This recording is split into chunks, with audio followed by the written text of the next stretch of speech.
দশম শ্রেণীর প্রত্যেক শিক্ষার্থীদের কাছে আজকের ভিডিওটি খুবই গুরুত্বপূর্ণ হতে চলেছে। কেননা আজকের ভিডিওতে আমি দেখাবো কিভাবে একটি প্রয়োগ পড়ার মধ্য দিয়ে চিত্র অঙ্কন করে মুখস্থ না করে লেখা যায়।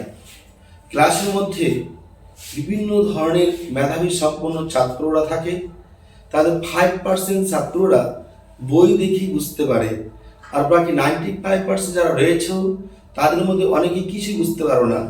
তাদের কাছে আমার অনুরোধ, যারা খুব ভালো তাদের প্রতি আমার অনুরোধ রইল, যারা মোটামুটি অর্থাৎ সব ধরনের ছাত্রদের প্রতি আমার রিকোয়েস্ট রইল, তোমরা ভিডিওটি দেখো। দেখার পর এমন কেউ নেই যে বলবে স্যার ভিডিওটি ভালো লেগেনি, আমি প্রয়োগটি বুঝতে পারিনি। তাহলে শিক্ষার্থী বন্ধুরা, প্রয়োগটি বুঝতে হলে শুরু থেকে শেষ পর্যন্ত দেখতে হবে। চলো কথা না বাড়িয়ে শুরু করছি আজকের গুরুত্বপূর্ণ ক্লাস।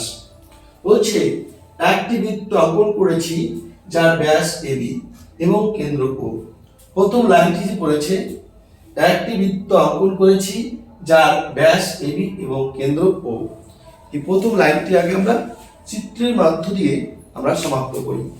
চিত্রের মধ্যে দিয়ে আমরা প্রথম লাইনটি সমাপ্ত করি। ঠিক আছে শিক্ষার্থী বন্ধুরা, দেখো আমি একটা বৃত্ত অঙ্কন করেছি।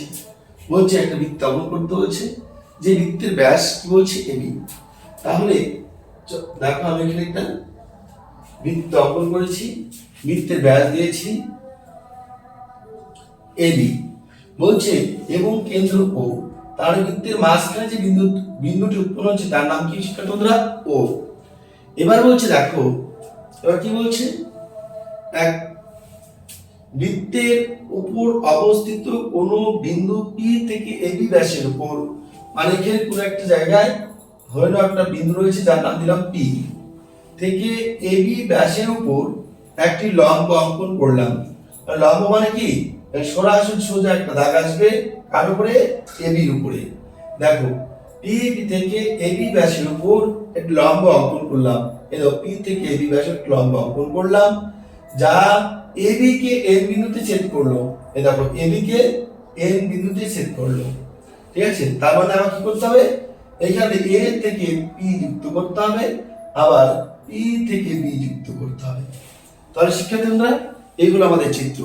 তাহলে আমাদের এখন ধাপে ধাপে এই চিত্র থেকে কিভাবে আমরা দেখো লিখবো।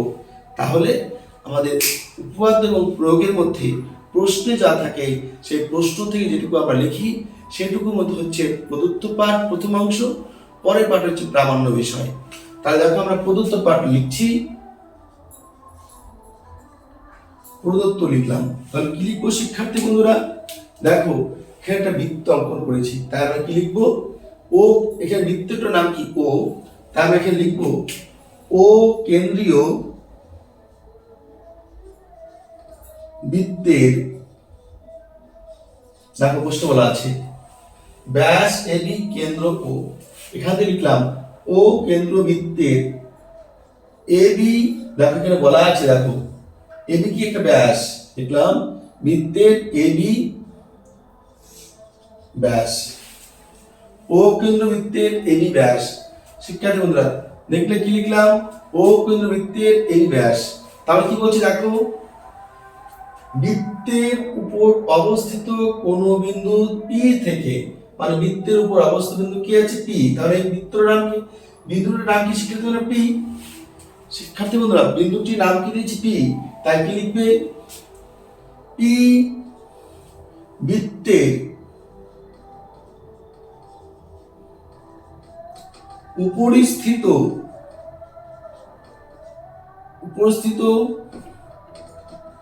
যে কোনো একটি কি বিন্দু, যে কোনো একটি বিন্দু।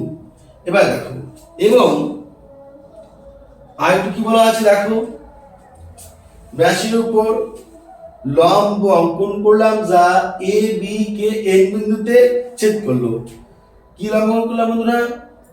বলছে লম্ব অঙ্কন করলাম যা এ বি কে এন বিন্দুতে ছেদ করলো। কোথা থেকে? দেখো বলা আছে পি থেকে। তাহলে লম্বটির নাম কি বন্ধুরা? পি এবং এন, তাই লিখবো পি এন লম্ব কার উপরে, লম্ব কার উপরে, এ বির উপরে, তাই লিখলে এখানে পি এন লম্ব এ বি। তাহলে আশা করি বুঝতে পেরেছো। আমাদের প্রশ্নের মধ্যে বলা আছে দেখো, কোন বিন্দু পি থেকে এ বি ব্যাসের উপর একটি লম্ব অঙ্কন করলাম যা এ বি কে এন বিন্দুতে কি আছে ছেদ করলো, যার সংক্ষিপ্ত রূপ পি এন লম্ব এ বি। ওকে, এবার শিক্ষার্থী বন্ধুরা এবার পাঠ আসবে কি পাঠ, প্রামাণ্য বিষয়। লিখবে প্রামাণ্য বিষয়। দেখো প্রামাণ্য বিষয় কি বলে লিখবে, প্রশ্নে যেটুকু প্রমাণ করতে বলছে সেটুকু লিখবে শিক্ষার্থী বন্ধুরা প্রামাণ্য বিষয়।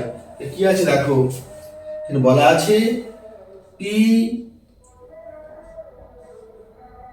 পি বি স্কয়ার সমান সমান কি আছে, এ বি গুণন বি এন। দেখো পি বি স্কয়ার সমান সমান এ বি গুণন বি এন, এটুকু আমাদের প্রমাণ করতে বলছে। এবার শিক্ষার্থী বন্ধুরা আমাদের যেহেতু এখানে সম্পূর্ণ অঙ্কন হয়ে গেছে, তাই অঙ্কন পাঠ নেই, এবার চলে যাবো আমাদের প্রমাণ পাঠে। কি প্রমাণ আমাদের এখন যা লিখলাম এটা আমাদের প্রমাণ করতে হবে। দেখো এই প্রমাণ পাঠে লিখলাম, প্রমাণ পাঠে আমরা কি লিখবো দেখো, এখানে বলা আছে কি, এখানে আমাদের লিখেছি এই যে অর্ধবৃত্তটা, যেখানে বৃত্তটা আছে, এই বৃত্তটির এবি ব্যাস আমরা প্রথমে বলে নিয়েছি, তাই তো। এবং এটার উপরে কি আছে, এখানে এই বৃত্তের যে পরিধি আছে, সেই বৃত্তের পরিধির মধ্যে একটা বিন্দু আছে পি। এই পি বিন্দু, যে পি বিন্দুতে দেখো একটা কোণ উৎপন্ন হয়েছে, এখান থেকে যে কোণ উৎপন্ন হয়েছে, আমরা এখান থেকে দেখো ধরো 90 ডিগ্রি কোণ উৎপন্ন হয়েছে। এই 90 ডিগ্রি কোণটা কোথায় যুক্ত হয়েছে দেখো, একটা সরলরেখা বি বিন্দুতে, একটা দেখো এই বিন্দুতে, তার মানে একটা কি ত্রিভুজ উৎপন্ন হয়েছে। ওকে, অর্থাৎ মনে রাখবে তোমরা সবাই জানো যে অর্ধবৃত্তের মধ্যে যদি কোণ অবস্থান করে সেই কোণটির মান হয় 90 ডিগ্রি। তাহলে এখন তাই লিখবে শিক্ষার্থী বন্ধুরা, কি লিখবে এখানে, লিখবে এবি, যেহেতু কি লিখবে, যেহেতু এবি ব্যাস, যেহেতু এবি ব্যাস, তাহলে কি লিখতে পারি, সুতরাং আমাদের এই যে কোণটা, এটা কি কোণ, অর্ধবৃত্তস্থ কোণ হবে। তাহলে এই যে যেহেতু এবি ব্যাস, তাহলে ব্যাস এবি ব্যাসের উপর দেখো কি হচ্ছে, কোণ উৎপন্ন হচ্ছে, আর এই কোণটি বৃত্তের পরিধির মধ্যে, তাহলে লিখতে পারি সুতরাং কোণ এ পি বি সমান সমান অর্ধ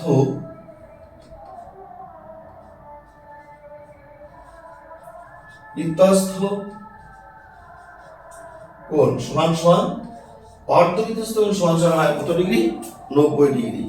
দেখো যেহেতু এবি ব্যাস, সুতরাং এপিবি অর্ধবৃত্তস্থ কোণ, কেননা অর্ধবৃত্তের মধ্যে অবস্থান করছে, তাই এটা অর্ধবৃত্তস্থ কোণ, আর অর্ধবৃত্তস্থ কোণ সমান সমান কত ডিগ্রি হয়, 90 ডিগ্রি।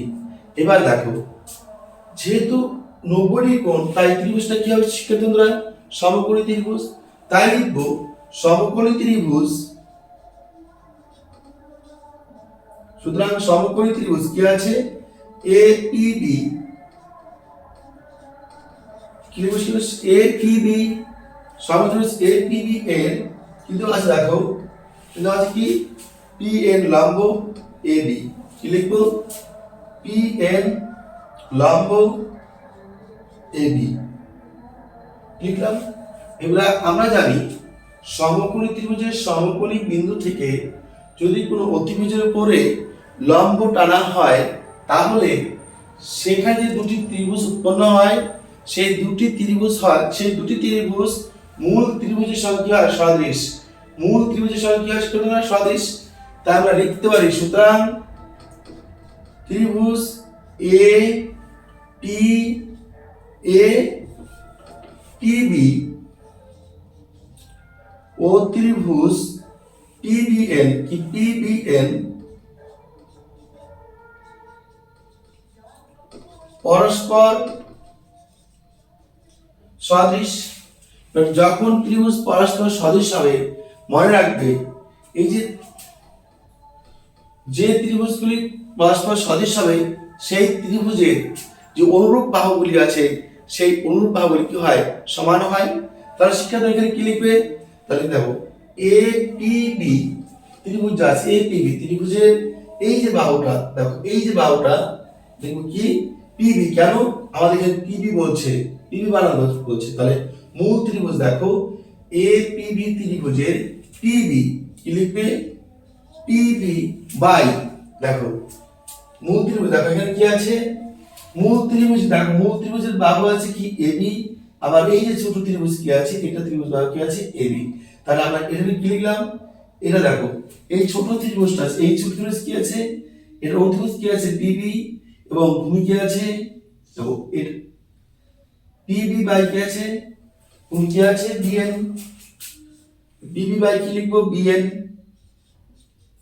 সমান সমান। দেখো এবার মূল ত্রিভুজ যা আছে, বড় ত্রিভুজ দেখো এটা ত্রিভুজ, এই ত্রিভুজটার অতিভুজ কি আছে এবি, লিখলাম এবি বাই অতিভুজ বাই কি হলো, অতিভুজ বাই কি ভূমি, অতিভুজ কি হবে ভূমি, অতিভুজ আর ভূমি কি আছে, দেখো অতিভুজ প্লাস কি ভূমি কি আছে পিবি।